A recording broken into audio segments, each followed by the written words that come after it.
Welcome to the Uncontested Investing Show, presented by REI Inc. magazine and sponsored by RCN Capital. Each week, we focus on bringing you candid convos from the best in the biz. Here's your host, Tim Herriage. Welcome back to Uncontested Investing. I'm your host, Tim Herriage. Today, I'm here with my friend, Chad Weeden. Chad, thank you for being here. I appreciate you having me. Well, Chad, why don't you just take a second and just tell everybody a little bit about yourself? Man, boy, that's a long story. Just keep it short. Former military guy, somehow ended up in the car business, finance manager for a long time, failed business owner first time around, broke as hell, and found real estate investing. And like that's the shortest term. Well, there you go. So I'm not gonna steal your story, but like, folks, I'm here with the greatest dad I know, and we're gonna talk about that in a little bit because it's a big part of my passion in this business. So yeah. I start every week with a session I call the bottom line up front. And as a military guy, you know what I mean. General, we're in the tent, we're briefing, and mortar rounds come, general has to leave. I gotta make sure he knows the most important thing, right? So I want you to take up to 2 minutes and just share like the most important things that are happening today in business, the things that people need to be focused on, things they need to be thinking about, maybe things they should be trying to avoid. Really just impart your wisdom and kind of the 2 minute, the things they need to take away, what's happening today.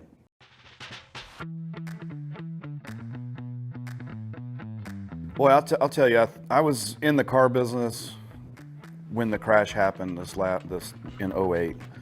And my focus right now is just to be smart and really make sure that I'm not missing out on any opportunities. I really feel like I don't want to get crazy and out of hand, but I don't want to miss the boat. I felt like back then I really missed the boat on some things out of fear. And I think for a lot of us as entrepreneurs, fear is a driver. And it can really stall your trajectory on what you're wanting to do. But outside of that, I'm still looking to capitalize on all of the things that are right in front of my plate. But one thing I don't want to lose track of is ultimately why I got in this business and why I got out of the business that I was in. And we'll probably touch more on that, but I've really just focused on chasing time. That's been my number one thing. Chasing time for my family, and we're blessed with an autistic little guy. Our whole family is just totally blessed, and that's been like my life focus right now, going on what we're doing. So I try and intertwine and weave in and out of life with that being my main focus. So I would just say, don't miss on opportunities, but don't get too crazy. All right, so that was great, and you brought it up, so we're just gonna go straight there. So many people get in this business, and on my personal website, the headline says, the business is a vehicle, not the dream. And because I've been there, I've got lost in the business that I claimed to have created to spend a lot of time with my family, right? And I never saw my family because I was working on the business. Right. So you recently, and this was supposed to be second segment, but we're just going to change it everything. I guess I get to. You recently spent how many days in Florida?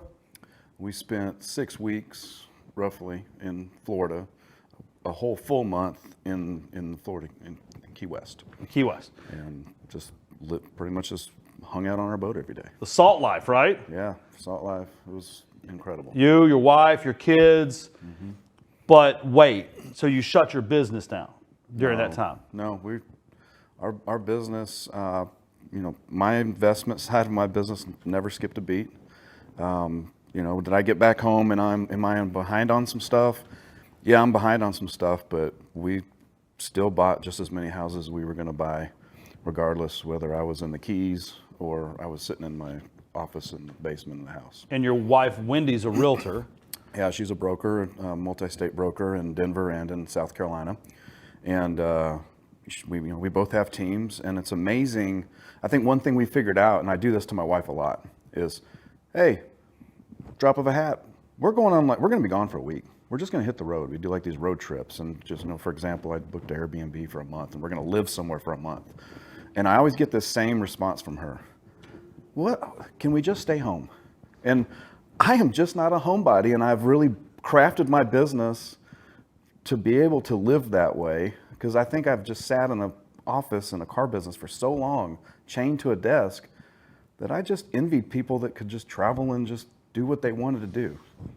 I love my children and I love my dogs, but I've told my wife that when the 12-year-old is no longer in school, we gone. we gone. Right. I'm gonna be up in the Northeast during the summer. I'm gonna be in the South in the winter. Like we're gonna like I am. And part of that, though, I'm guilty of it, is making excuses on why I can't do it now. Right? I could find someone to board the dogs. I could find someone to watch the kid, or I could take the kid with me. How have you navigated? Swear we're going to talk about real estate in a little bit. How have you navigated through that, like the demands on your time, on your brain, on your energy in your businesses, and been able to do the week and a month in an Airbnb somewhere else? I think the big thing, I think where a lot of investors, like they fail to realize what they really are.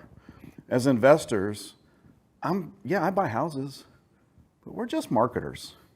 And I think once people figure out that you can get this marketing machine going, and whatever median of marketing that you're doing, if you can get that dialed in and craft your business around that. For me, for example, I do a lot of Google pay-per-click, and that fires off a lot of automation on the back end.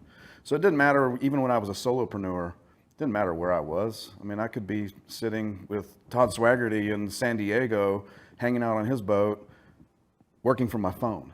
Right. I mean, I bought houses from the ski slopes when I first was a solopreneur. I bought in 2019, I bought 4 houses literally from the ski slopes, literally talking to customers or sellers on the lift. Like, hey, taking a live phone call. Google Ads on my phone pops up. I'm taking the call. Hey, I'm on the mountain. I'm actually in Breckenridge right now skiing. They didn't know that I lived in Colorado. Can I call you? I'm going to be taking a lunch break here just in a few minutes. Can I call you right back? Or I'd get their information right there I've done all that. I've done this virtual buying stuff, I think, long before all these gurus were doing it, because I had to do it. And you'll probably get into the reason why I had to do that. But that's how I do it. And that's bled over into my team. At the end of the day, they handle all that stuff nowadays. And I really don't have to manage that a whole lot. We all got to manage those things in our teams, but I have a lot of confidence in the folks that are with me and them making the decisions to help us move our company forward. I heard you say that you mentioned Denver and South Carolina. Yeah. Would you just tell me the name of your company and kind of where you operate and what all you guys do? Yeah, so I own Fusion Real Estate Investment Group, and on a whim, I took a job in a finance director position in Colorado, and that job, I lasted 2 weeks at that job. I just packed my shit up in my office and left. And that's how I ended up. So I was already investing in South Carolina, but I had just moved my family 1,600 miles across the country and then quit my W-2 job. I called it my prison job. I was going to do it for 2 or 3 years, make really, really good money, and grow my real estate business using that W-2 income, but just 2 weeks I just couldn't do it. So that's how I started. I quit my job, and I had to keep that engine going because I had no income now. Right. And that's how I started investing virtual. I was buying houses 1,600 miles away, literally from my iPhone. Hey, do you have an iPhone? Talking to sellers, solopreneur. Do you have an iPhone? Oh, you have an Android? Hey, do you have a Gmail? Yeah, let's do Google Hangouts. Can you just give me a tour of the house? I literally could contract people right there on the phone. And I've done that so many times. So it was just an easy transition. And maybe I had an easier time because I was in the car business and I was like king of sales. I'm very good at sales. Maybe that's why I had an easier time. Maybe just God just blessed me and put me in the right spot to make a decision on changing my trajectory. So you said we're all just marketers, but then you just said you're the king of sales. Is this in your mind, the acquisition business as most of us know it in the real estate world? Is it a sales business? Is it a marketing business? Which is it? It's both. The reality of business, and I learned this in our first business, was we owned a bunch of gyms, and we had a lot of moving parts, a lot of people. And the one thing that we learned in that business, or one of the things we learned in that business, was yes, we were marketers driving traffic to those locations, but the only people that seemed like could sell was either myself or my wife. And, when you're not selling $30 gym memberships. We owned a bunch of CrossFit gyms. You're selling gym memberships that are $200 and $250 a month. In a market there where gym memberships were $75 and $99, right. And we came in and we're selling gym memberships double that. Right. So it's both. You have to be a marketer. You got to drive traffic, but you also have to be able to be a closer on the back end, and that's where sales comes in. So we're going to take a break, and we're going to talk about being the best dad there is. What does it say? #DadLife. We're going to talk about virtual. I'm not going to say virtual or remote. Making your business operate without your presence. And then I want to talk about sales, marketing, and failed businesses. Yeah. You good? Yeah. We'll be right back. Are you looking for fast funding for your next fix and flip? What about leverage for your next long-term rental or vacation rental? Need capital for a new construction project? Look no further. RCN Capital has you covered. As the leading nationwide lender for real estate investors, RCN Capital offers short-term and long-term financing solutions for your next investment property. RCN Capital takes a common-sense approach to your loan request, offering high leverages and low rates backed by superior customer service. Whether you're investing in single-family properties or multifamily properties across the U.S., RCN Capital has funding options for you with no hoops to jump through and quick closings in as little as 2 weeks. Ready to get a quote for your next investment property? Visit rcncapital.com/podcast to apply today.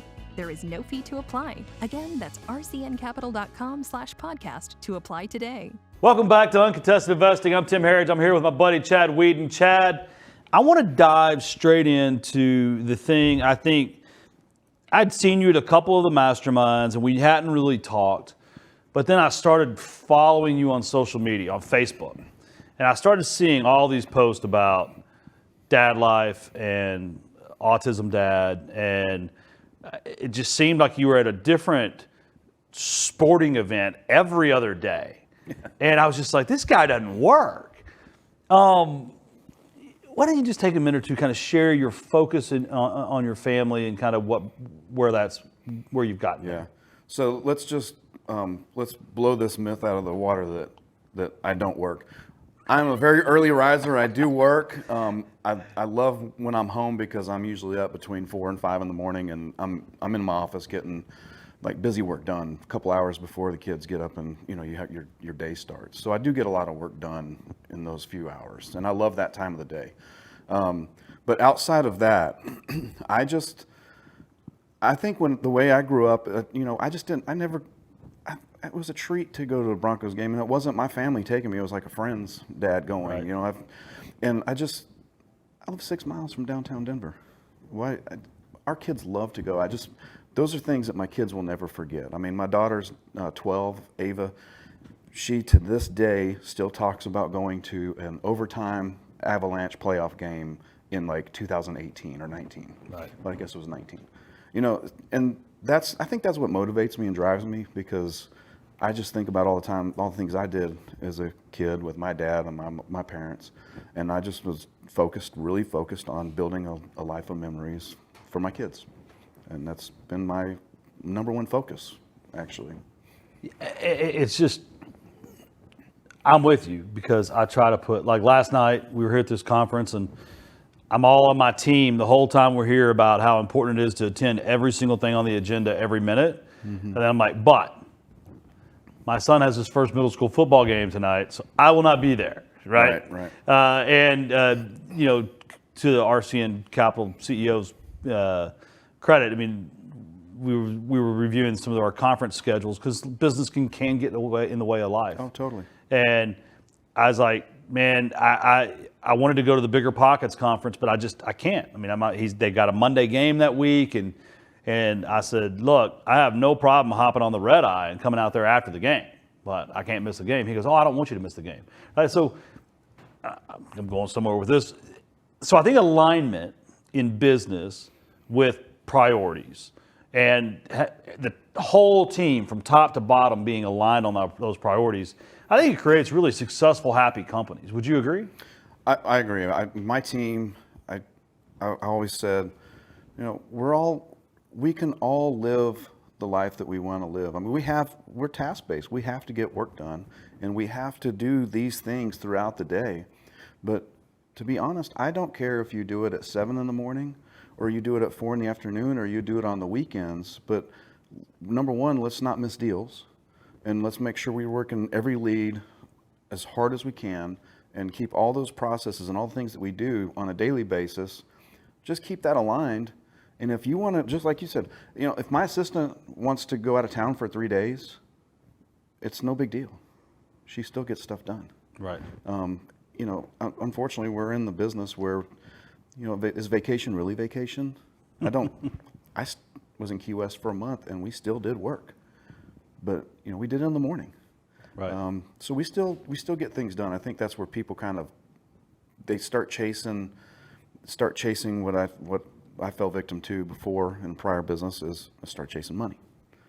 And it's amazing when I started chasing time that all those things started falling into place. And then I feel like you got to be careful on, we're in mastermind together and you see somebody that they're 150 rentals, like they're doing all these things and it's easy to get sidetracked and want to chase that. I want to chase that, and I am chasing that. But sometimes I have to step back and say, Chad, when you first started this, you were literally just trying to replace $200,000 a year. And that was 5 or, maybe 5 houses, 6 houses flipped a year. Right.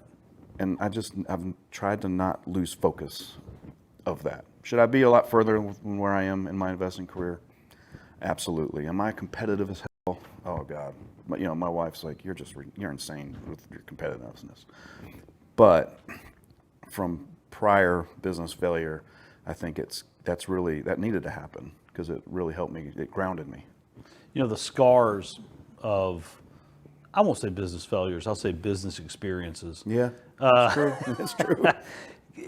It's just a perspective that all too often young entrepreneurs can't listen to because they think they know more. It's what makes us entrepreneurs, right?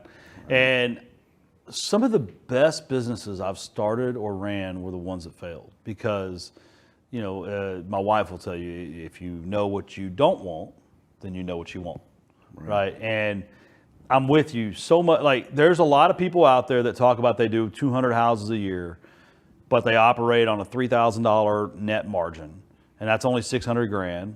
And you may be listening and think that's a lot of money. It is, but I know people that are doing 5 houses a year and making $1 million. Yeah. Right, and they work very little. Yeah, right. Right. So yeah, I mean, it's be careful. I highly agree of measuring yourself up to someone else's numbers or lives, right? And personally too. I mean, because they may look like they're super rich, but they may be completely miserable, right?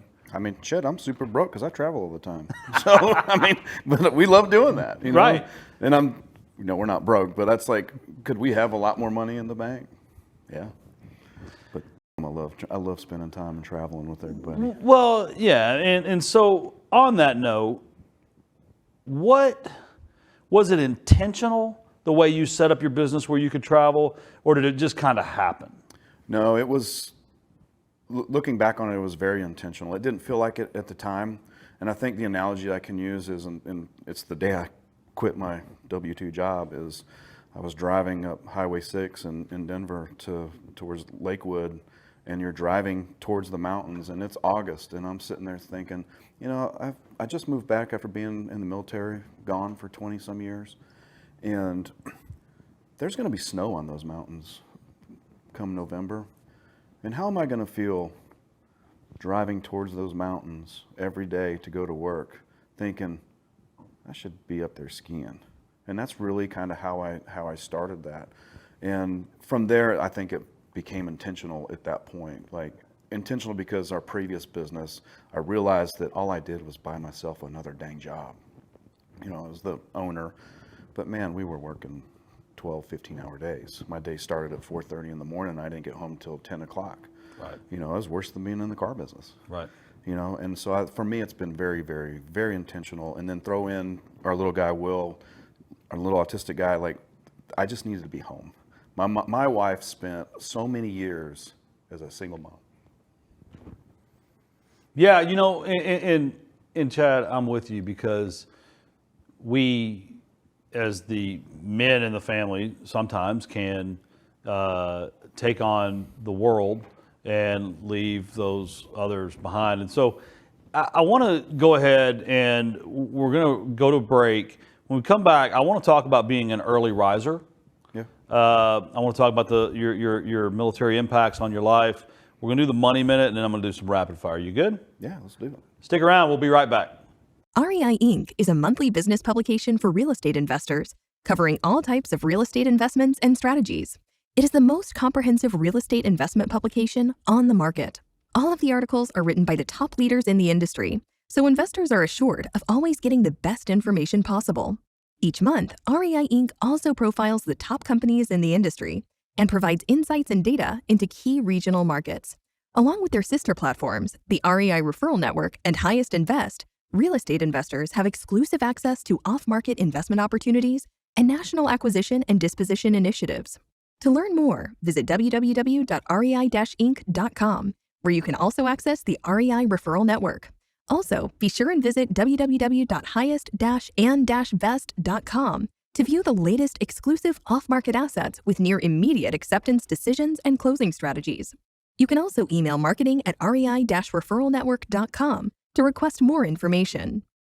Welcome back to Uncontested Investing. I'm Tim Herriage. I'm here with Chad Weeden. Chad, it's time for the money minute. So imagine this will be a fun one for me. There's a young Chad that's getting out of the military and joining that finance business, or even in the military, or maybe going to take on a job that takes him away from his family, or even is just struggling out there in today's economy, not knowing which way they want to go. Take 60 seconds and just pour into the audience the best advice. If it's the only advice they get all month, tell them what they should be doing. You ready? Yeah, let's do it. Go.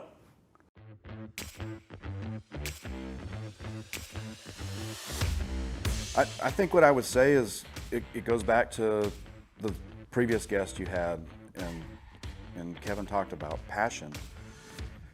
That's what I've been passionate about. I've been passionate about being intentional with my time.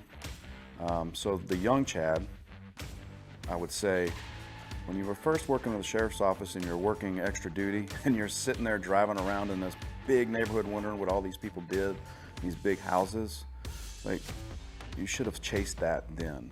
And chased that being, I should have educated myself back then. Should have read more books. I really feel like now is a great time for young people to get engaged. There's so much content on social media. There's just so much information out there that you can really have an opportunity to change your trajectory just by digging in and learning from other people and getting around other people to help get you to the next spot in life. Well, man, that's great. And I want to actually dig straight into something you just said. You said chase that. Because ultimately, us entrepreneurs, we chase things. And often it's the shiny thing or the thing that someone else is doing. But I love that, chase that. What are some things, other than like the big house, the nice neighborhood, what are some things you wish you'd chased earlier on? Oh boy, that's a great question. I think early on, I wish I would have chased education, more like education, financial background education. I wish I would have been, you talking about the young Chad, I'm like, gosh, I really feel like if I would have known then what I know now, even 15 years ago, I really probably could just be sitting in Key West and, putting $6 gas in my boat and not giving two craps about it every single day. But I think in life, when you're talking about chasing things, I mean, we all chase. We've all done it. You start off in one path chasing one thing, and then it turns into what you feel like is a dead end. But really, it's not a dead end. It's just a learning lesson. It's a building block. Yeah, it's a total learning lesson. Whether that costs you money or time or pride, it's Or all three. all three at one time. Been there, done that. And again, everything's not perfect, but I think for folks getting started, and even folks that are in the business, I think you got to just be a little bit more intentional on time. And I think the time, as I look back, and a lot of people in the masterminds don't even realize that I'm not just a lender that, I started buying houses 21 years ago. And I've looked back after this record run we've had.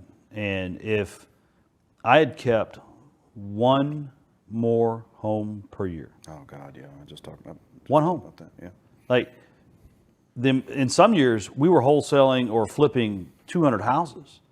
I could have kept 10 or 15 then, but let's just say one home in those 20 years. Yeah. There are houses that when I started this business, I was buying for $35,000 and $40,000 that now sell for over $400,000. The compound effect of delayed gratification in this business, it's the ultimate time purchase. Because like you said, you get to a point to where you're clipping so many coupons. If you won't, the parachute string's right there. Yeah. Yeah. I am 100% with you. In fact, I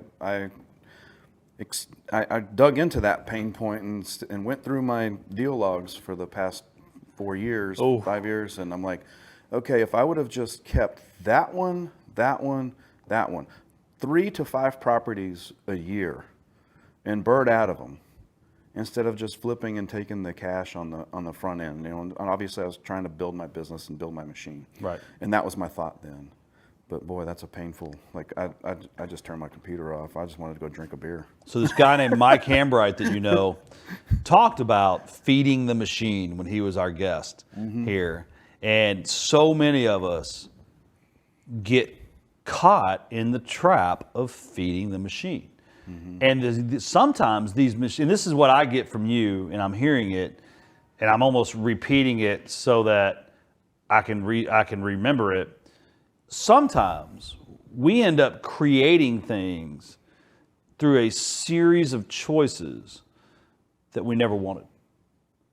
Right. Like all these expenses, all this overhead, all this.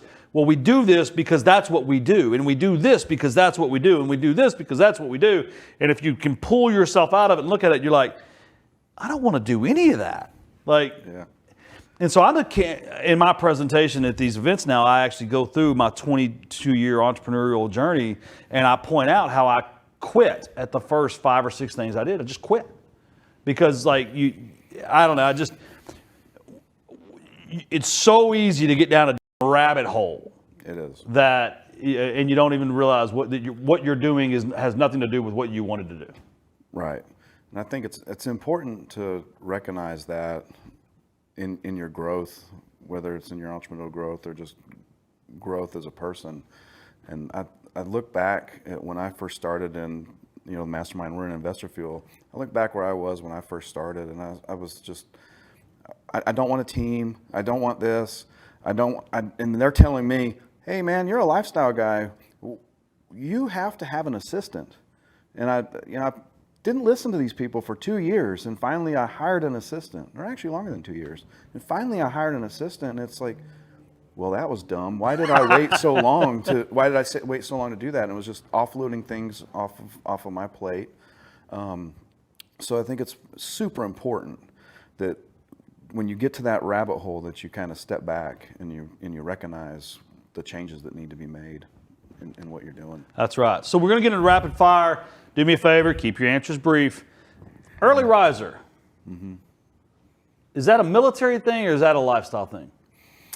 No, it's not a military thing. I hated getting up in there early when I was in the military. I think it's When I was in the car business, I think it was just I was not motivated to go to work. I wasn't really motivated to be up. I mean, I loved what I did in that business, and I loved the people I worked for. I loved everything about that. But I think it's just I got to the point where I just wasn't looking forward to going to an office every day, and I was sleeping in until 7, 8 o'clock. And it was amazing when as soon as I quit that job. All of a sudden, I just started wanting to get up. Some mornings I get up at 3:30, 4:30, and I just wake up. And I think it's because I look forward to the day. Like I want to tackle my day in the beginning, because we have a lot of life to live after 11 a.m. That's right. I want to have all my stuff done. If it's going to be an office day or a work day, and I'm not doing it on the fly from our handheld computer or iPhone, I want to have all my work done by lunchtime. So whatever I got to do to get that done, I want to be done. And when my kids get home from school, I want to be intentional with that time, and it can be last minute. Rockies games, Nuggets games, whatever we're doing. I just want to be available and free after a certain point in time of the day. What kind of boat do you have? Not a big enough one. Oh man, yeah, we have an offshore center console boat, and I tell people that was the stupidest purchase we've ever made. Cash, the stupidest thing you'd ever done with cash, but it has been the best thing for our family unit. It's just been, and the memories are worth every penny of that. Even if the boat market took a dump right now, I wouldn't be upset. That's right.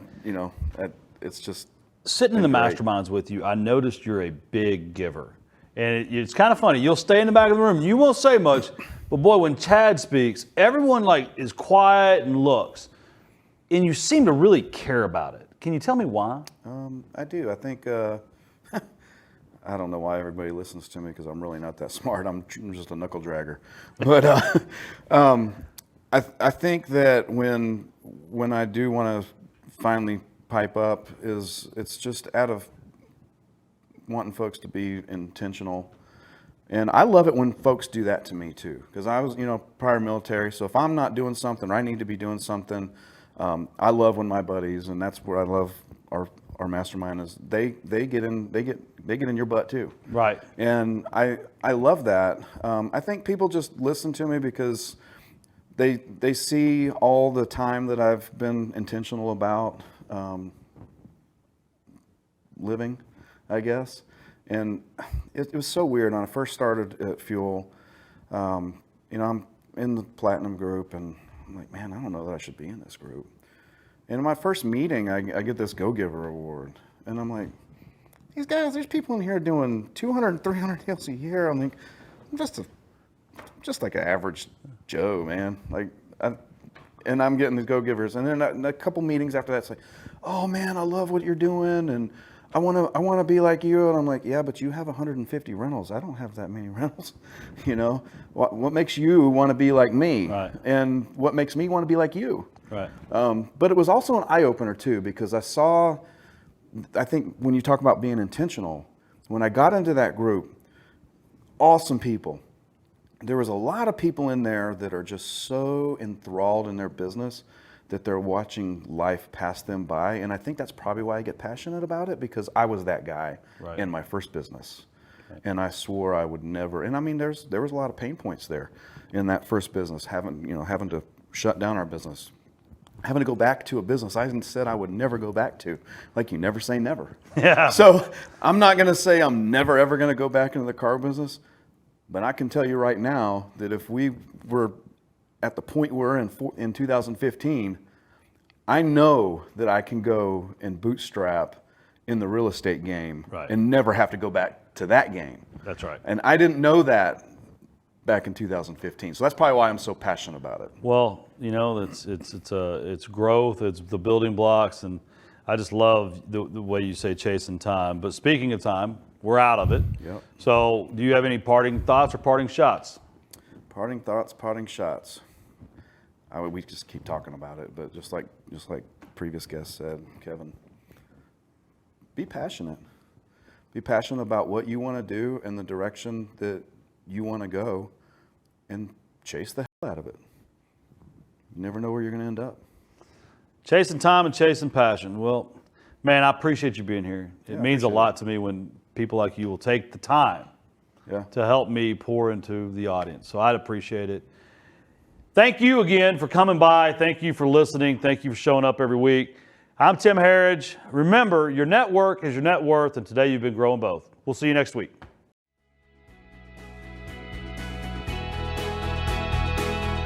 Thank you for listening to Uncontested Investing. Questions about today's episode or the podcast? Email podcast@rcncapital.com and make sure to follow REI Inc. magazine on LinkedIn and Facebook, and RCN Capital on Instagram, LinkedIn, and Facebook. See you all next time.